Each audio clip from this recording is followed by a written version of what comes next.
Assalamu alaikum wa rahmatullahi wa barakatuh, mes frères et sœurs. Nous nous retrouvons pour la suite de Mizan al-A'mal de l'imam al-Ghazali, rahimahullah, avec ce chapitre 27, exposé sur les devoirs du disciple et du maître concernant les sciences qui mènent à la félicité. Les devoirs du disciple sont nombreux. 10 propositions les résument. 1. Le premier devoir consiste à s'être purgé préalablement l'âme de tout mauvais caractère. Car comme dans la prière, le culte pratiqué par les organes n'est pas valable sans la pureté de ces organes. La science, en tant que culte pratiqué par l'âme, par le cœur, en langue canonique, n'est pas valable sans la purgation de cet organe, de toute abomination dans le caractère et de toute souillure dans les mœurs. La propreté, dit le prophète, sallallahu alayhi wa sallam, est à la base de la piété. Ceci s'entend au sens allégorique comme au sens obvi, c'est-à-dire évident. Allah le Très-Haut a dit: les polythéistes ne sont que souillures. Coran, sourate 9, verset 28.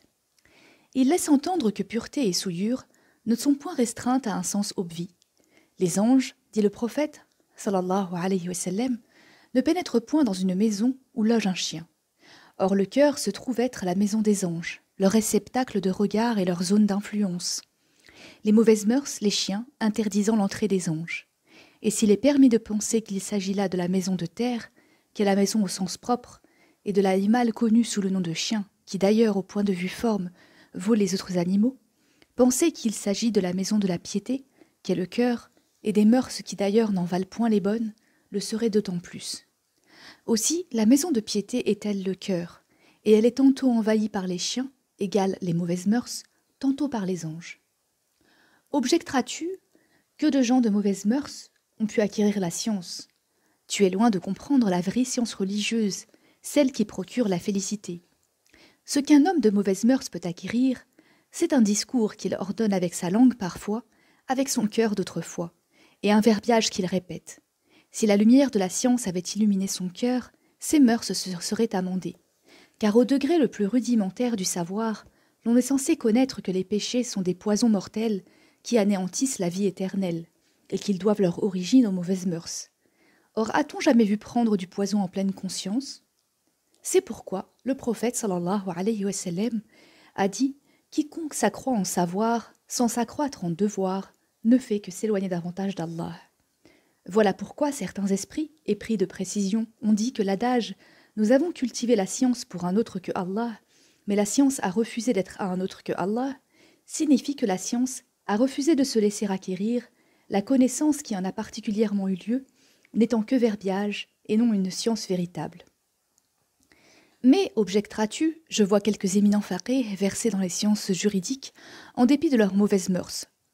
Si tu connais, te verras-tu répondre, la hiérarchie des sciences et leurs valeurs relatives en tant qu'elles mènent à l'acheminement vers la félicité, tu sauras que les connaissances de ces faqih sont insuffisantes par rapport à ce qu'on devrait posséder, bien qu'il y ait d'une façon permanente un attachement à ce genre de connaissances de la part de ceux qui les recherchent dans un esprit intéressé. 2. Le second devoir consiste à réduire ses attaches concernant les affaires de ce monde et à s'éloigner de sa famille, de ses enfants et de sa patrie. En effet, les attaches détournent et occupent les cœurs, alors que Allah n'a point fait à l'homme 2 cœurs dans son corps. Coran, sourate 33, verset 4. Pour qu'il puisse se consacrer à 2 tâches en même temps. Et l'attention, à mesure qu'elle s'éparpille, se rend incapable de saisir l'essence des choses. Voilà pourquoi un adage dit: la science ne se donne pas, en partie, tant qu'on ne s'y adonne pas, entièrement. Même en s'y donnant entièrement, on n'est pas sûr de la posséder en partie. Aussi, l'attention partagée entre différentes choses est-elle analogue au ruisseau superficiel et peu profond que le vent et la terre mettent à sec, et lui enlèvent l'eau qui se serait amassée, aurait atteint le champ, et lui eût été profitable. 3. Le troisième devoir consiste à ne pas se montrer orgueilleux vis-à-vis de la science et des hommes de science, à ne point donner l'ordre à son maître, bien au contraire, à s'en remettre à lui, pour ce qui est de la méthode à suivre dans l'instruction, et de se fier à ses conseils comme le malade se fie à son médecin. Se montrer orgueilleux vis-à-vis de la science, c'est se refuser à l'apprendre chez qui la possède. C'est la déraison même. Au contraire, la sagesse est le grand souci de tout sage. Partout où il la trouve, il doit s'en emparer avantageusement, en tirer profit, et se sentir chargé d'obligations envers quiconque la lui offrirait. La science est combat pour l'homme altier, comme le torrent est combat pour le lieu élevé. Aussi, la modestie est-elle nécessaire et c'est pourquoi Allah le Très-Haut a dit « Certes, il y a bien là un rappel à quiconque a un cœur ou prête l'oreille tout en étant attentif. » Coran, Sourate 50, verset 37. Il s'agit de celui qui s'occupe de science, et c'est bien le sens de celui qui a un cœur, égal esprit, ou de celui qui a assez d'intelligence pour le pousser à prêter oreille, à bien faire attention, et à se montrer humble. Et tant que le disciple ne se comporte pas à l'égard de son maître de la même façon que le terrain désert qui accueille favorablement une averse, c'est-à-dire tant qu'il ne lui réserve pas un accueil enthousiaste, ce dernier ne pourra point lui être utile. Quelle que soit la méthode d'instruction que le maître recommande aux disciples, et si défectueuse qu'elle puisse paraître à la conviction absolue de celui-ci, le disciple doit patienter et suivre son maître, car l'erreur de son maître est préférable à sa propre rectitude. Tel est l'initié au tariq, à la voie. Il acquiert une expérience qui paraît étonnante aux débutants.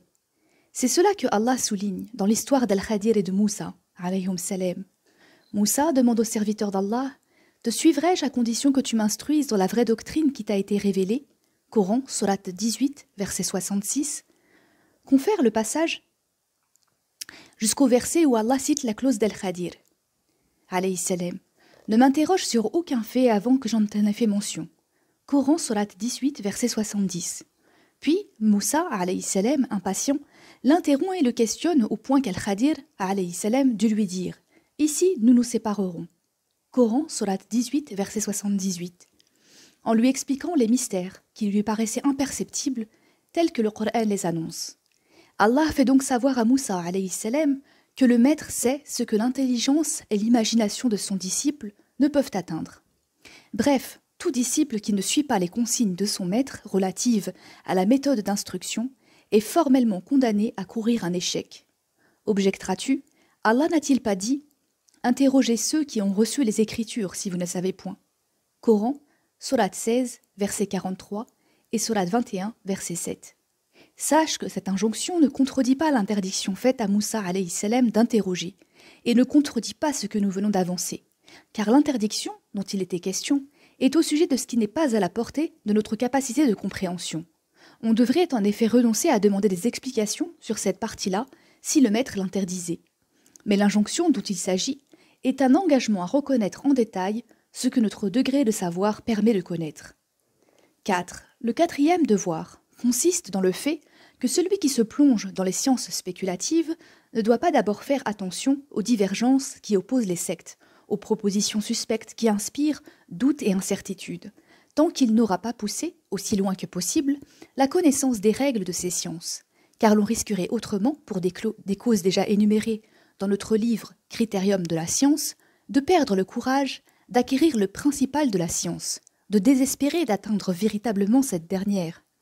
Qu'on suive donc méticuleusement les procédés de son maître, son point de vue et sa méthode préférée.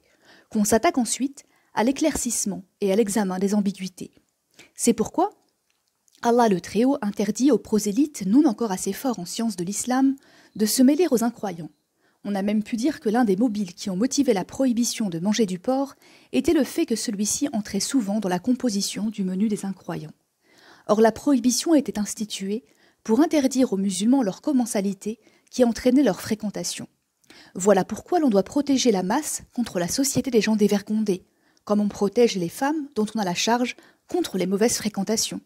Quant à celui dont la foi est solide, dont la puissance d'argumentation et de preuve est sûre, il n'est pas mauvais, il est même préférable qu'il fréquente des gens de toute opinion, qu'il prête oreille aux propositions suspectes et qu'il s'occupe de les résoudre. Ainsi, il aura rempli le rôle d'un combattant. Et se jeter sur les incroyants serait en effet chose recommandable quand on est puissant, mais blâmable quand on ne l'est pas. De là l'erreur de celui qui croit que les faibles ont les mêmes obligations en religion que les forts. Et c'est ce qui explique la parole suivante d'un sage soufi : « À me voir au début de mon ascèse, on dirait injuste, à me voir à la fin, on dirait un hérétique. » Cela veut dire que le début de l'ascèse exige un effort de piété ostensible aux yeux par le zèle intense, et qu'au terme de l'ascèse, la pratique devient intérieure. Le cœur reste en permanence en état de vision et de présence pure. Les organes externes affichent le calme et laissent croire à une indifférence à l'égard des actes cultuels, alors que ce n'est point le cas, car c'est consommer la substance de l'adoration, sa quintessence est son but. Mais les yeux des chauves-souris perçoivent mal la lumière du soleil. 5. Le 5e devoir du disciple consiste à ne jamais laisser aucune branche ou partie de connaissance sans en avoir une idée qui le renseigne sur son but, son objet et sa méthode. Il approfondit plus tard son savoir si son âge le permet et s'il se trouve dans des conditions favorables. Car toutes les sciences sont solidaires et liées les unes aux autres. L'on doit donc profiter immédiatement et ne pas leur être hostile par son ignorance. Car les gens sont hostiles à ce qu'ils ignorent. Allah le Très-Haut a dit, n'étant pas éclairés par lui, le Coran, ils diront, c'est un mensonge vétuste. Coran, sourate 46, verset 11. Un poète a dit, celui qui a une bouche amère et malade trouve amère, par celle-ci, l'onde douce.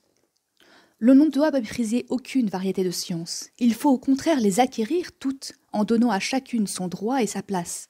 Car les sciences, en leur diversité, sont de deux sortes. Ou elles acheminent l'homme vers Allah, ou elles offrent les moyens de cet acheminement. Elles ont de plus des rangs hiérarchiques qui les rendent plus ou moins rapprochés du but. Les représentants des sciences sont comme les défenseurs des ribats et des marches frontières sur la route de la guerre sainte et du pèlerinage. Chaque gardien a son rang hiérarchique. 6. Le 6e devoir consiste à ne point se plonger d'un seul coup dans toutes les branches du savoir, mais au contraire à observer l'ordre entre elles et de partir de la moins importante à la plus importante. D'autre part, ne jamais se plonger dans une autre science avant de posséder entièrement la science qui la précède, car les sciences ont une hiérarchie nécessaire et les unes servent d'introduction aux autres. Réussira celui qui aura observé cet ordre et cette hiérarchie. Allah le Très-Haut a dit, ceux à qui nous avons donné l'écriture et qui la récitent comme il se doit. Coran, sourate 2, verset 121. C'est-à-dire qu'ils ne laissent aucune discipline sans dûment la connaître et la mettre en pratique. Que le but que l'on se propose en poursuivant une science soit l'ascension vers la science supérieure. Il faut, en outre, ne point condamner, comme fausse, une science du fait qu'il y aurait eu désaccord entre ses représentants, ni parce qu'un ou plusieurs de ces derniers auraient commis une erreur, ni parce qu'ils se seraient comportés d'une façon inconciliable avec les exigences de la science. Car on voit des gens refuser de spéculer sur les sciences rationnelles et juridiques, sous prétexte que si ces sciences avaient été bien fondées, leurs représentants les eussent conçues de la même façon. Cette difficulté avait déjà été élucidée dans notre livre « Critérium de la science ». On voit par exemple des gens affirmer le bien fondé de l'astrologie à cause de la proposition de tel astrologue confirmée par hasard.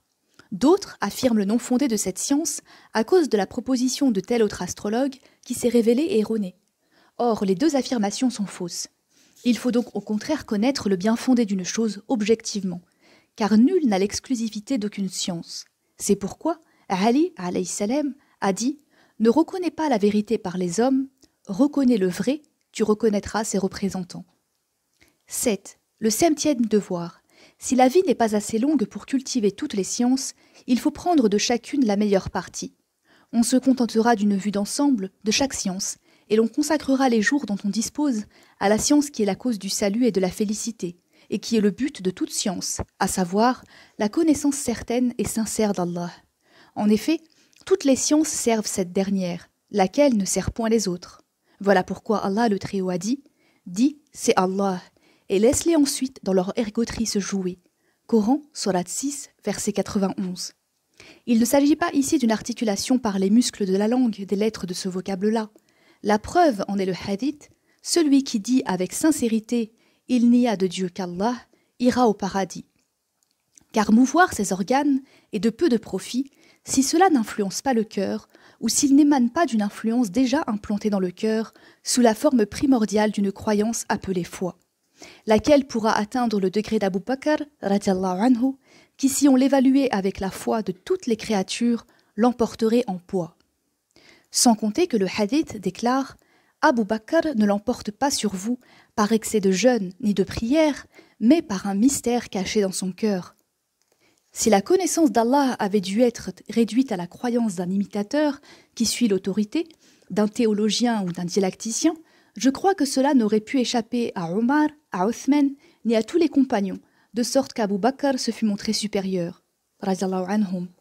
Ainsi, il apparaît clairement à l'homme équitable que la méthode des soufis, bien qu'on la voie faire souvent fi des apparences, reçoit un appui solide de par la loi.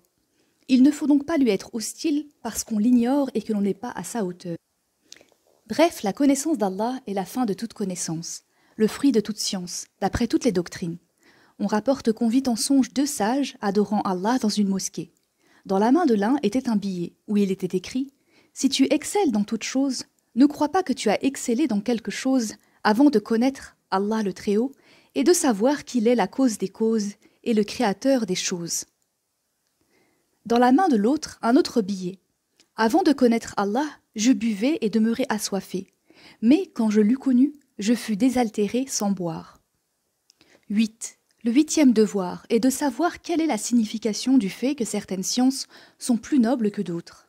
En effet, l'on reconnaît la noblesse de telle science par 2 choses. 1. Par la noblesse de son fruit, égal objet. 2. Par la solidité de ses preuves. Ainsi, soit la science religieuse et la science médicale. L'objet de la science religieuse étant la vie éternelle et sans fin, elle se trouve être plus noble que la médecine, dont l'objet est la vie du corps jusqu'à la mort. Quant à la science des nombres, comparée à la médecine, elle est plus noble de par la solidité de ses preuves. En effet, les connaissances qui lui ressortent sont nécessaires, et a priori contrairement à la médecine. Mais à d'autres égards, la médecine est la plus noble de par son objet, la santé du corps étant plus importante que la connaissance de la quantité des grandeurs. Le point de vue de la noblesse de l'objet doit primer celui de la solidité des preuves. Aussi, la science dont l'objet est le plus noble de toutes se trouve-t-elle être la connaissance d'Allah, de ses anges, de ses livres, de ses prophètes et de ce qui sert cette connaissance, son objet étant la félicité éternelle. 9. Le 9e devoir est de connaître grosso modo les variétés de sciences. Elles sont au nombre de 3. 1. Sciences concernant les vocables en tant qu'ils expriment les sens. 2. Sciences concernant les sens en tant qu'exprimés par les vocables. 3. Sciences concernant la signification pure. 1. La science concernant les vocables. C'est la science grâce à laquelle la signification est sentie. Je veux dire que les vocables consacrés par la Convention sont connus en tant que désignant des sens déterminés. Elles se subdivisent en 2 parties, dont l'une est la science des langues et l'autre les sciences qui s'y rattachent, telles la dérivation, la flexion, la syntaxe, la morphologie, la métrique, la science des rimes et même la phonétique et ses dérivés. 2. La science concernant les sens en tant qu'exprimée par les vocables est représentée par la dialectique, la discussion, l'argumentation et l'art oratoire. En effet, qui s'adonne à ces sciences, c'est déjà la lexicographie, les implications des vocables, les idées, l'ordre de leur présentation et la manière de les ranger d'une façon qui mène soit à l'acquisition de la science certaine, c'est l'argumentation, soit à battre son adversaire, c'est la dialectique, soit enfin à la persuasion en vue du consentement gradué et de l'accumulement, c'est l'art oratoire et l'édification, appelée démonstration, puisqu'il montre aux gens auxquels il s'adresse les buts qu'ils visent et les pousse à donner leur adhésion au credo, cause de leur salut. C'est à elle que ressortent les preuves dirigées contre les infidèles dans les hadiths et dans le Coran. C'est la variété de démonstration qui est la plus utile entre toutes et qui se trouve avoir le plus d'efficacité vis-à-vis de la masse. L'argumentation vraie et certaine est exclusivement saisissable et concevable par les grands doctes et pris de précision dont les siècles sont avares. La dialectique est parmi les parties précédentes la moins utile dans la conversion, car le chercheur de la vérité n'est point convaincu d'une proposition dont la démonstration est basée sur l'acquiescement de l'adversaire, mais qui n'est point évidente en elle-même. Le profane, lui, ne la comprend pas, son intelligence étant trop faible pour la saisir. Le disputeur de mauvaise volonté serait-il battu qu'il ne continuerait pas moins à garder sa croyance.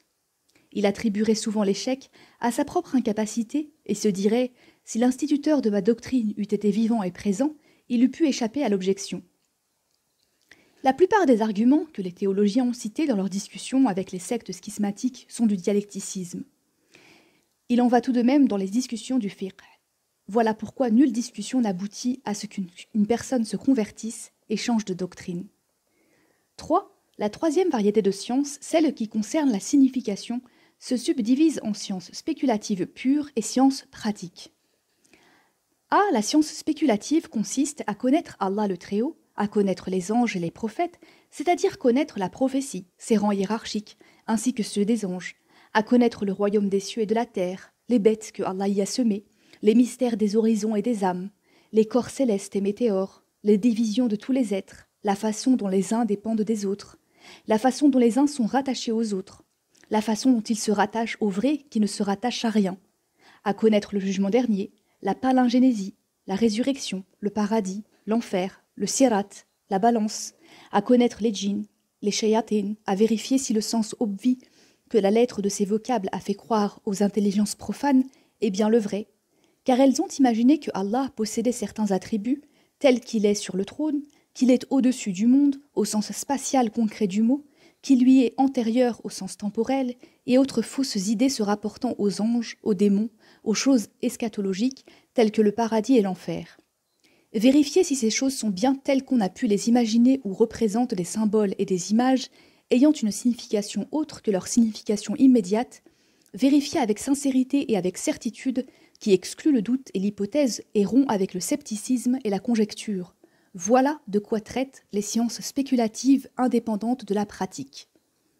B. La science pratique a pour objet les statuts de la loi, les sciences juridiques et les pratiques traditionnelles du prophète sallallahu alayhi wa sallam. Elle consiste à savoir administrer son âme et ses mœurs tel qu'il a été avancé, à savoir administrer sa famille et ses enfants, à savoir manger, s'habiller, vivre et avoir des rapports avec autrui. C'est la science juridique qui comprend les chapitres des rapports déterminés par la vie sociale, les droits matrimonial et pénal. Maintenant que les variétés de sciences sont connues, il faut connaître les rangs hiérarchiques de celles-ci afin de ne pas perdre sa vie à s'adonner à ce qui est, ou peu s'en faut, en dehors de l'essentiel. Celui qui se contentera de la première variété, c'est-à-dire de la science concernant les vocables, se sera contenté de l'écorce, pure et simple. Qui se contentera de la deuxième partie de cette variété qui concerne la syntaxe, la flexion, la métrique et la phonétique, se sera contenté tout au plus de la partie la plus présentable de l'écorce. Celui qui se proposera de reconnaître les procédés grâce auxquels on distingue la véritable démonstration de la simple conviction, se sera occupé d'une chose importante. Mais s'il s'en satisfait exclusivement, il se sera satisfait d'un instrument, d'un moyen. Tel qui, ayant pour but de faire le pèlerinage, achète le chameau, prépare provisions et montures et reste chez lui. Or, les préparatifs sont importants et nécessaires puisqu'ils sont des instruments indispensables. Mais s'ils ne servent pas, ils demeureront sans utilité. L'arme en soi n'a aucun intérêt si on n'en fait pas usage au combat. Celui qui s'adonnera aux sciences pratiques et s'en contentera, je veux dire les sciences juridiques en général, aura eu une attitude plus compréhensible que celui qui s'adonne exclusivement aux langues. Certes, comparé à ce dernier, le premier a un mérite considérable, ainsi connaître des langues est plus important que danser et souffler dans les instruments avant.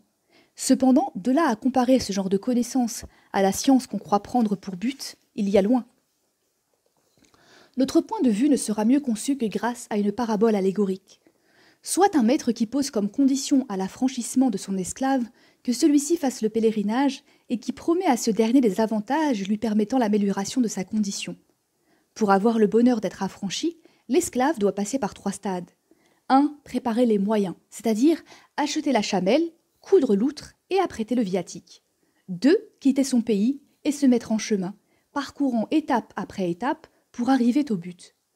3. Accomplir le pèlerinage, rite après rite, pour arriver à l'accomplissement et avoir droit à la fortune qui donne accès à la félicité. Chacun de ces stades a différents degrés depuis le commencement de la préparation jusqu'à la fin, depuis le début de l'acheminement jusqu'au terme. Celui qui commence à accomplir les rites du pèlerinage est autrement rapproché de la félicité que celui qui commence à se préparer ou que celui qui vient de commencer son voyage. Or, dans notre parabole allégorique, le pèlerinage représente le perfectionnement de l'âme par la purification des caractères et le retranchement de tous les vices, sa perfection achevée étant en plus le dévoilement de l'essence des choses. La fortune, qui permet l'amélioration de conditions, représente la mort levant le voile qui empêche d'avoir la distinction de se voir soi-même et de considérer sa perfection et sa beauté. Ce, afin de se réjouir et se plaire éternellement, de se voir grâce à sa perfection au plus haut degré de la distinction. Parcourir le chemin, étape par étape, représente le comportement de celui qui opère la castigation des mœurs en effaçant les caractères mauvais l'un après l'autre et le comportement de celui qui recherche l'une après l'autre les sciences spéculatives dont nous venons de parler, à l'exclusion de toutes les autres. La préparation par la couture de l'outre, par l'achat du viatique et de la chamelle, représente les autres sciences auxiliaires aux sciences spéculatives, telles que les sciences juridiques et linguistiques. Car celui qui fait du fiqh est comparable à celui qui coud l'outre, qui se contente du premier est comme celui qui se contente de la dernière.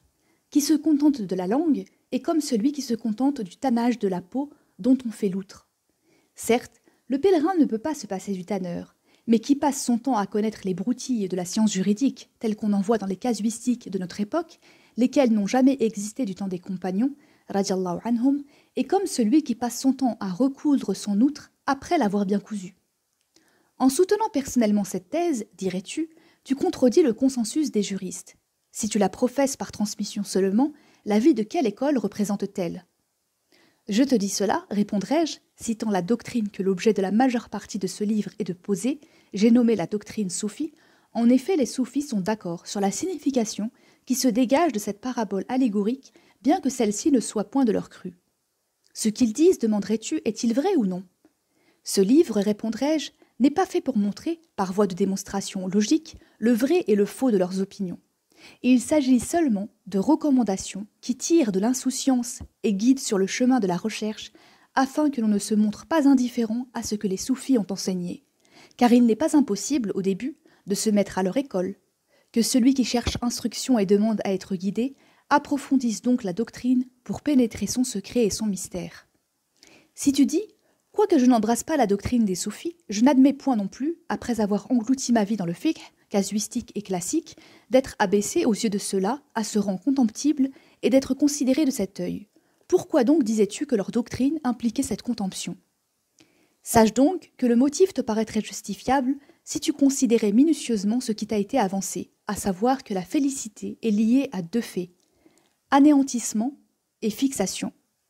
Anéantissement de ce qui n'est pas de nature à rendre l'âme pure et fixation de ce qui doit permettre à celle-ci la perfection par le dévoilement de l'essence des choses.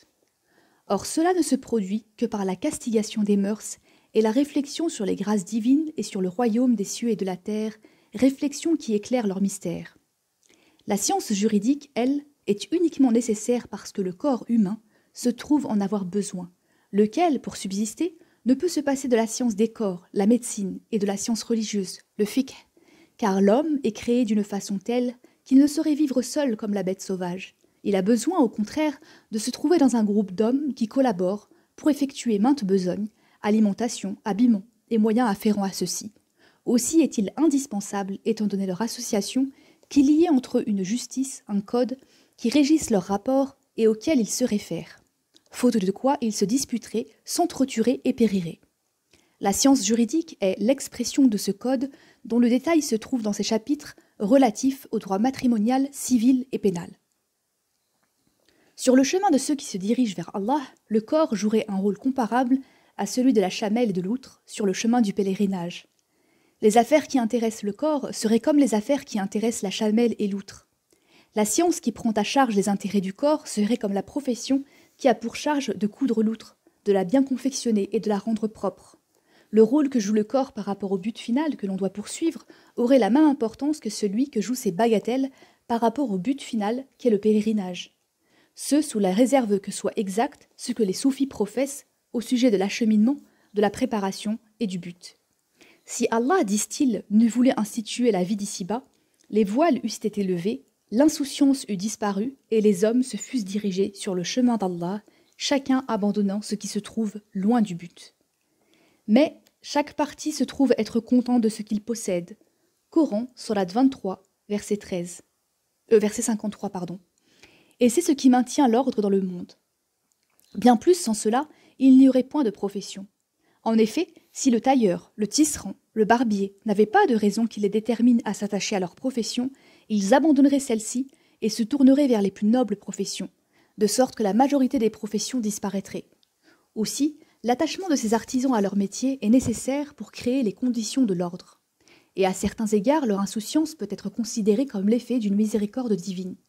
Dans ce sens-là, certains ont pu interpréter le hadith « La disparité de ma communauté est l'effet d'une miséricorde ». Ils entendent la diversité de leurs aspirations. Si le balayeur prenait conscience de la bassesse de sa profession, il l'abandonnerait et les hommes de science, les califes et les gouverneurs se verraient dans l'obligation d'entreprendre la tâche de ce balayeur. Il en serait pareillement de la tannerie, de la profession du forgeron, de l'agriculture et de toutes les affaires. Allah le Très-Haut n'eût-il pas rendu agréable aux yeux de certaines gens la science juridique, la grammaire, la phonétique, la médecine, etc., l'on n'eût point cultivé ces disciplines, et l'ordre universel se fût désorganisé.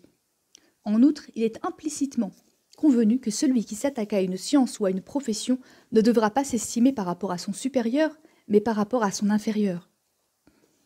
Et seul qui aura eu une vue complète des degrés hiérarchiques des sciences pourra se former une idée de ce qu'elles peuvent être. Allah lui aura conféré la sagesse et montré les choses telles qu'elles sont. Voilà pour ce qui est de la réponse à l'objection précédente. À toi de décider si tu dois te contenter de ta position habituelle ou de suivre le chemin de ceux-là, égale les soufis, et chercher à approfondir leur discipline pour que tu puisses savoir la totale vérité. 10. Le 10e devoir du disciple est de viser, en ce qu'il apprend, sa perfection et sa vertu ici-bas, et le rapprochement d'Allah, gloire à lui dans l'au-delà. Son but ne devra point être la prééminence, la fortune, la vanité vis-à-vis des insensés, ni la chicane des savants. En effet, celui qui acquiert la science, dit le prophète, sallallahu alayhi wa sallam, afin d'en tirer vanité devant les insensés et de chicaner les hommes de science, ira en enfer. De plus, considérés comme menant à Allah, gloire à lui, les sciences ont, tel qu'il a été dit précédemment, des degrés hiérarchiques. Ceux qui en sont les dépositaires sont comme ceux qui ont pour charge de garder les ribats, camps militaires, sur le chemin de la guerre sainte. Si chacun connaît sa place et remplit le devoir qui lui incombe, visant purement et simplement Allah le Très-Haut, sa récompense sera assurée, et Allah l'élèvera ici-bas comme dans l'au-delà, au fur et à mesure de sa science. Allah le Très-Haut a dit « Allah élèvera les croyants d'entre vous et ceux à qui la science a été conférée à des degrés différents. » Coran, Sourate 58, verset 11. Et dit encore « Ils sont à des degrés différents aux yeux d'Allah. » Coran, Sourate 3, verset 163. Il ne faut pas que le point de vue des soufis que nous venons de citer t'inspire une tiédeur vis-à-vis des sciences, car eux ne croient point à la médiocrité des sciences, tout musulman en effet professant un respect et une considération à l'égard de celles-ci. Ce qu'ils disent vaut uniquement pour la hiérarchie des saints et des prophètes. Il en va là comme du mépris, où sont à tes yeux les changeurs de monnaie comparés aux souverains et aux ministres. Ceux-ci n'exigent point qu'on les dédaigne dès l'instant qu'on les compare à des balayeurs et à des tanneurs. N'exigeons pas le rang suprême de celui qui n'est pas en mesure de s'y élever, car le rang suprême appartient aux prophètes, puis aux saints, puis aux hommes de science en général, puis aux gens de bonnes actions. Bref, celui qui fait le poids d'un atome de bien le verra. Coran, Sourate 99, verset 7. Et celui qui vise le rapprochement d'Allah en cultivant les sciences, de toute nécessité Allah lui prodiguera du profit et l'élèvera. Voilà les devoirs du disciple. B. Les devoirs du maître guide sont au nombre de 8. Mais sache d'abord que l'homme, vis-à-vis de la science, occupe 4 situations, de même que dans la possession des biens. Le possesseur d'une fortune se trouve dans A. Un état d'obtention où il est acquéreur, B. Un état de thésaurisation où ce qu'il acquiert le dispense d'avoir recours à autrui, C. Un état d'usage personnel où il tire profit de sa fortune, D. Un état de dépense pour autrui où il se montre libéral et généreux. C'est le plus noble des états. De même, la science est comme la fortune. Qui détient la science occupe un état d'acquisition, un état d'accumulation où il amasse et se trouve dispensé d'avoir recours à autrui, un état de méditation où il réfléchit sur ce qu'il a amassé, et un état où il dispense clarté et savoir. C'est le plus noble des états. Qui acquiert une science, la met à profit et en fait profiter autrui, et comme le soleil qui s'éclaire et éclaire autrui, en tant qu'il éclaire, et comme le musc qui parfume et est parfum. Mais qui fait profiter autrui de sa science, sans en profiter soi-même, et comme le cahier de notes qui profite à autrui, alors qu'il est, en lui-même, exempt de profit, comme l'aiguisoir qui rend tranchant, sans pouvoir trancher, ou comme la mèche de la lampe qui éclaire en se consumant. 1. Le premier devoir du maître est de traiter son disciple comme son jeune fils, suivant le hadith « Je suis pour vous ce que le père est pour son enfant ». Que le disciple soit assuré que le droit du maître est plus important que le droit du père, car le premier est la raison de sa vie immortelle, tandis que le dernier de sa vie périssable. Aussi, ayant demandé à Alexandre « Lequel est le plus précieux à tes yeux, ton maître ou ton père ?» Mon maître, répondit Alexandre. Et de même que les fils d'un même père se doivent d'aimer et non s'entre-haïr, de même les condisciples et les coreligionnaires se le doivent aussi. Car tous les hommes de science sont des voyageurs qui se dirigent vers Allah le Très-Haut et qui s'acheminent sur sa route. La compagnie de la route exige le resserrement des liens de l'amitié. Un frère, par la vertu, est supérieur à un frère par la naissance. La haine réciproque entre hommes de science découle uniquement du fait qu'ils cachent derrière leur science le désir de la fortune et de la prééminence. Alors, ils ne sont plus sur les chemins d'Allah, se soustraient à la parole d'Allah le Très-Haut. Les croyants ne sont que des frères. Coran, Sourate 49, verset 10. Pour se ranger sous l'autre verset, les amis sont ce jour-là des ennemis les uns pour les autres, sauf les gens pieux. Coran, Sourate 43, verset 67. 2. Le deuxième devoir est de suivre l'exemple du prophète sallallahu alayhi wa sallam et de n'exiger ni rémunération ni récompense. Allah le Très-Haut a dit « Dis, je ne vous demande point de rémunération pour cela. » Coran, Sourate 6, verset 90. Car qui se fait dédommager de la science par des biens ou par des besoins de ce bas monde est comme celui qui nettoie l'envers de ses souliers sur son visage, rendant serviteur ce qui doit être servi. Allah a en effet institué les vêtements et les comestibles pour servir le corps. Il a créé le corps pour servir de véhicule et de domestique à l'âme. Il a créé l'âme pour servir la science. Donc la science doit être servie et non pas être servante. La fortune, au contraire, doit être servante et non point servie. Tout renversement de cet ordre est le signe d'un égarement. Il est étrange qu'on ait été réduit par une tendance régressive de notre époque et par la cadence des ulama à voir tel disciple invoquer l'autorité de son maître pour exploiter à son propre compte cette autorité, à le voir suivre de près ses cours et cela uniquement dans le but de se procurer des avantages matériels et en échange du prétendu profit qu'il en tire. La raison en est le fait que, tout insuffisant qu'il soit et n'éprouvant point le bonheur d'une connaissance personnelle complète, les maîtres recherchent la prééminence et l'orgueil d'un gros auditoire. Cette faiblesse incite les disciples à profiter de leur maître. 3. Le troisième devoir du maître est de ne rien épargner qui soit de nature A. à conseiller le disciple, B. à lui déconseiller les mauvaises mœurs soit par allusion, soit ouvertement, C. à lui interdire la convoitise d'un rang qu'il ne mérite pas ou l'aspiration à une tâche qui dépasse ses possibilités et d'indiquer le but des sciences qui est la félicité de l'au-delà à l'exclusion des avantages de ce bas monde. Si le maître s'aperçoit que tel disciple ne cherche à apprendre que pour se procurer une prééminence ou pour se mesurer aux savants, il ne lui fera point de reproche, car mieux vaudrait s'instruire dans cet esprit-là que de se détourner de l'instruction. En effet, une fois qu'il acquérera la science, le disciple s'apercevra de la vérité et se rendra compte que celui qui cherche instruction pour des avantages matériels se trouve être dupé. Ceci a été déjà exprimé par des hommes de science qui dirent « Nous avons recherché la science pour une autre cause que celle d'Allah. La science a refusé de se donner si ce n'est pour la cause d'Allah. » J'ajouterai volontiers que si les gens ne désirent pas cultiver la science pour la cause d'Allah, il faudra les attirer par le goût qu'ils ont pour la prééminence à cultiver une branche de la science qui soit de nature à la leur procurer. Ce afin de les conduire graduellement à la vérité. Voilà pourquoi on a cru devoir permettre la discussion dans les sciences juridiques, car au début elle incite celui qui s'y livre à persister pour pouvoir tirer vanité devant autrui, mais en fin de compte, celui-ci s'apercevra de la précarité du but auquel il vise et se remet dans la bonne voie. Il en va pareillement du but auquel nous tendons lorsque nous nous proposons pour pousser un enfant à s'instruire de lui faire miroiter la prééminence. Il arrive aussi que nous excitons sa convoitise par un maillet, par l'achat d'oiseaux et de joujoux.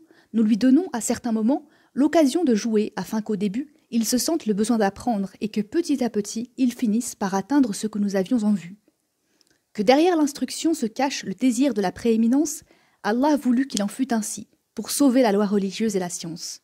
Et le fait que pour les inciter à apprendre, on fait miroiter cette prééminence aux yeux des gens, se compare au fait que l'on sème les grains autour du traquenard ou que l'on fixe l'appât sur le filet.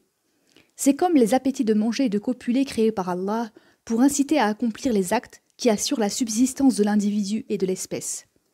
Or, pour revenir à la discussion permise en fiqh, celle-ci n'aurait dû en aucune façon être autorisée s'il n'y avait pas eu une telle raison justificatrice, puisqu'elle ne conduit à changer sa doctrine ni à abandonner sa croyance. 4. Le quatrième devoir est que le maître doit procéder par allusion et non ouvertement quand il a à interdire quelque chose à son disciple, car l'allusion serait préférable quand il s'agit de déconseiller une chose, le discours direct rendant séduisante la chose interdite. Le prophète sallallahu alayhi wa sallam a dit « Si l'on interdisait aux gens de mettre en pièces des crottes, ils le feraient se disant « Nous ne sommes empêchés de le faire que parce qu'il s'y trouve un certain profit. » L'interdiction dont il est question dans l'histoire d'Adam et Ève alayhim salam est à cet égard assez significative. Un adage dit « Souvent, allusion touche plus qu'expression. La raison en est qu'ayant le goût de la déduction et étant curieuses des choses secrètes, les âmes de qualité préfèrent les allusions, parce qu'elles s'intéressent avec passion à dégager de ces dernières leur signification. En outre, faire des allusions aux autres ne compromet point leur dignité, tandis qu'en s'exprimant explicitement, on fait totalement abstraction de celle-ci, et l'homme à l'adresse de qui une interdiction est faite aura l'audace de contrevenir s'il se trouve de nouveau dans l'obligation de le faire. 5. Le cinquième devoir est que le maître qui assure l'enseignement d'une discipline scientifique donnée devra s'abstenir de désigner aux yeux de son disciple la branche de science qu'il ne possède pas, suivant la coutume des maîtres de lexicographie et des faqih qui avilissent aux yeux de leurs disciples et leur déconseillent les uns le fiqh, les autres les sciences rationnelles. Bien plus, le maître doit attirer l'attention de son disciple sur la valeur de la science qui devra venir ensuite, afin que ce dernier l'étudie quand il aura achevé celle qu'il est en train d'étudier. Si le maître assure l'enseignement de 2 sciences hiérarchisées, il aidera son disciple à progresser graduellement vers la seconde quand il aura terminé la première. 6. Le 6e devoir est de ne jamais dépasser la capacité de compréhension de ses disciples. En les faisant passer de l'évident au délicat et de l'explicite à l'implicite, il ne procédera jamais par bond lorsqu'ils n'en sont qu'au premier stade. Au contraire, il prendra en considération leurs prédispositions, suivant l'exemple du maître et guide de tous les hommes, qui a dit alayhi salatu wassalam, nous autres prophètes, il nous a été enjoint d'estimer les gens à leur juste valeur et de leur tenir le langage qui convient à leur intelligence. Il a dit encore, alayhi salatu wassalam, quiconque s'adresserait à des gens dont l'intelligence n'est point faite pour le comprendre, son discours tournerait au désavantage de certains parmi eux. Ali, alayhi salam, dit en désignant sa poitrine, certes, il y a là des connaissances nombreuses. Que ne trouvais-je des gens pour les porter? Et le prophète sallallahu alayhi wa sallam a dit, tenez aux gens le langage qu'ils comprennent et fuyez ce qu'ils réprouvent. Aimeriez-vous voir démentir Allah et son prophète? Allah le Très-Haut a dit, si Allah avait connu chez eux quelque bien, il le leur eût fait entendre. Coran surat 8, verset 23. Un certain savant ayant été interrogé au sujet de quelque chose, se détourna de son interlocuteur. N'as-tu point entendu, lui dit celui-ci, la parole du prophète sallallahu alayhi wa sallam, tel qui se montre avare d'une science utile, se verra imposer le jour du jugement dernier un mort de feu. Et l'autre de répondre, laisse donc le mort et va-t'en. Que Allah me le fasse prendre si je me montre avare envers quelqu'un qui comprenne. Et quand Allah le Très-Haut a dit, ne confiez point vos biens aux soins des insensés. Coran, surat 4, verset 5. Il laisse entendre qu'il serait préférable de garder la science et de l'interdire à qui la vicierait. Quand il dit encore, et quand vous aurez senti chez eux d'une manière suivie une rectitude de jugement, remettez-leur leurs biens. Coran, surat 4, verset 6. Il laisse entendre que quiconque atteint sa rectitude dans le savoir doit se voir dispenser les vérités des sciences et être élevé du sens clair et obvi au sens subtil, obscur et allégorique. Car s'il est injuste d'interdire son bien à l'ayant droit, il n'est pas moins injuste de le confier à quiconque ne le mériterait pas. Un ancien poète dit à ce propos « Aura perdu sa science celui qui l'aura confié à un ignorant. Aura été injuste celui qui se sera montré avare d'elle vis-à-vis des gens qualifiés. » En fait, cacher le fond des sciences à quiconque serait bien doué pour celle-ci est une énorme turpitude. Allah le Très-Haut a dit « Allah reçut l'engagement de ceux à qui l'écriture fut donnée, à condition qu'il la rendrait manifeste aux gens et qu'il ne cacherait point sa doctrine. » Coran, surat 3, verset 187. 7. Le 7e devoir est de ne parler aux disciples que de ce qui est accessible à son entendement. De plus, il ne faudra point lui dire que sous ce qu'on lui apprend gît une vérité autrement plus délicate dont on lui cache le secret, car cela attiédirait sa dérision de retenir ce qu'on lui enseigne. On lui fera croire au contraire que ce qu'il apprend est bien l'essentiel, mais quand il l'aura possédé à fond, on le fera passer à autre chose d'une façon progressive. En conséquence, il ne faudra point troubler par des interprétations paradoxales la croyance de tel profane qui se sera attaché à la lettre de la loi religieuse et aura eu un bon comportement, car cela risquerait de lui faire rompre le lien religieux qui l'attache, de lui enlever la barrière qui se dresse entre lui et le mal, n'étant point de taille à se retenir par une spéculation approfondie propre à l'élite. Ainsi, il se transformerait en démon et en monstre. Il faudra donc au contraire lui conseiller la science des pratiques cultuelles explicites, la loyauté dans la profession qu'il exerce, remplir son âme du désir et de la crainte d'Allah, suivant les enseignements du Coran, mais ne point faire naître en lui d'équivoque. Si quelque difficulté surgit chez lui et qu'il éprouve le désir de se la faire résoudre, on essaiera de l'éluder par quelques paroles familières propres à le convaincre, bien qu'elles ne soient pas présentées sous la forme rigoureusement démonstrative. Il ne faudra point lui ouvrir la porte de la recherche et de l'examen, car cela lui ôterait le goût du labeur, grâce auquel la terre prospère et dont les hommes tirent avantage. Sans compter qu'un tel homme, en général, n'est point capable de concevoir les sciences. Cependant, au cas où il se trouverait être intelligent et apte à admettre les vérités rationnelles, il est permis de l'aider à s'instruire jusqu'à ce que ses difficultés arrivent à se résoudre. On raconte que chez certains peuples de l'Antiquité, les mœurs de l'élève étaient mises à l'épreuve pendant un certain temps. Si on s'apercevait qu'il avait un mauvais caractère, on lui interdisait formellement toute instruction, disant que la science développerait les conséquences de son mauvais caractère et serait un instrument néfaste mis entre ses mains. Si au contraire on remarquait qu'il avait un bon caractère, l'élève était retenu dans un établissement scientifique où il recevait une instruction, mais où il n'était point relâché avant de terminer ses études, de crainte qu'insuffisamment instruit, il se trouve privé de perfection, ce qui serait compromettant pour sa foi et la foi d'autrui. À ce propos, un adage dit « Nous nous réfugions en Allah contre un demi-théologien et un demi-médecin, car le premier vicie la religion et le second la vie. » 8. Le 8e devoir est que le maître de sciences pratiques, c'est-à-dire des articles de la loi religieuse, doit mettre sa science en application, car cela empêcherait les gens de demander à être guidés et de se guider eux-mêmes. En effet, l'action est perçue par la vue, la science par la clairvoyance. Or, ceux qui ont la vue sont plus nombreux que ceux qui ont la clairvoyance. Que le maître se soucie de purifier ses actes plutôt que d'étendre et de répandre sa connaissance. Et tout médecin qui s'administre la drogue qu'il avait déconseillée aux gens, disant « voilà un poison », se fera taxer de manque de sérieux et de sens. Il sera soupçonné et les gens croiront que la drogue est des plus utiles et que le médecin voulait s'en réserver l'usage. Ainsi, l'interdiction se transformera en provocation et en incitation. Les ouailles, par rapport aux prédicateurs, sont comme la terre cuite par rapport au moulage, comme l'ombre par rapport au bâton. Comment la terre cuite pourra-t-elle garder les traces d'un motif sans relief? Comment l'ombre sera-t-elle rectiligne si le bâton est tordu? C'est pourquoi le poète dit « Ne déconseille point une chose alors que tu en fais autant. Honte à toi sans mesure si tu le fais. » Et Allah le Très-Haut a dit « Prêchez-vous à autrui la charité alors que vous vous oubliez vous-même » Coran Sourate 2, verset 44. C'est pourquoi il est dit « La charge d'un savant dans ses péchés est plus lourde que la charge de tout autre. » Car il est pris en exemple, en sorte qu'il porte avec son fait de péché d'autres péchés suivant le hadith. Qui aurait été précurseur de quelque mauvaise tradition sera responsable de son propre péché et des péchés des gens qui prennent l'exemple sur lui jusqu'au jour du jugement dernier. Un double devoir incombe donc à tout pécheur, abandonner son péché et ne pas le rendre public pour ne point servir d'exemple. Si on rend public son péché, on aura omis 2 devoirs. Si on en garde le secret, on en aura omis un seul. Voilà pourquoi Ali, alayhi salam, a dit « 2 types d'hommes m'accablent. L'ignorant puritain et le savant dévergondé, car le premier trompe par son faux zèle et l'autre par son dévergondage. » Dans le prochain chapitre, nous verrons l'exposé sur l'acquisition de la fortune et les obligations qui en résultent. Inch'Allah. Wassalamu alaikum wa rahmatullahi wa barakatuh.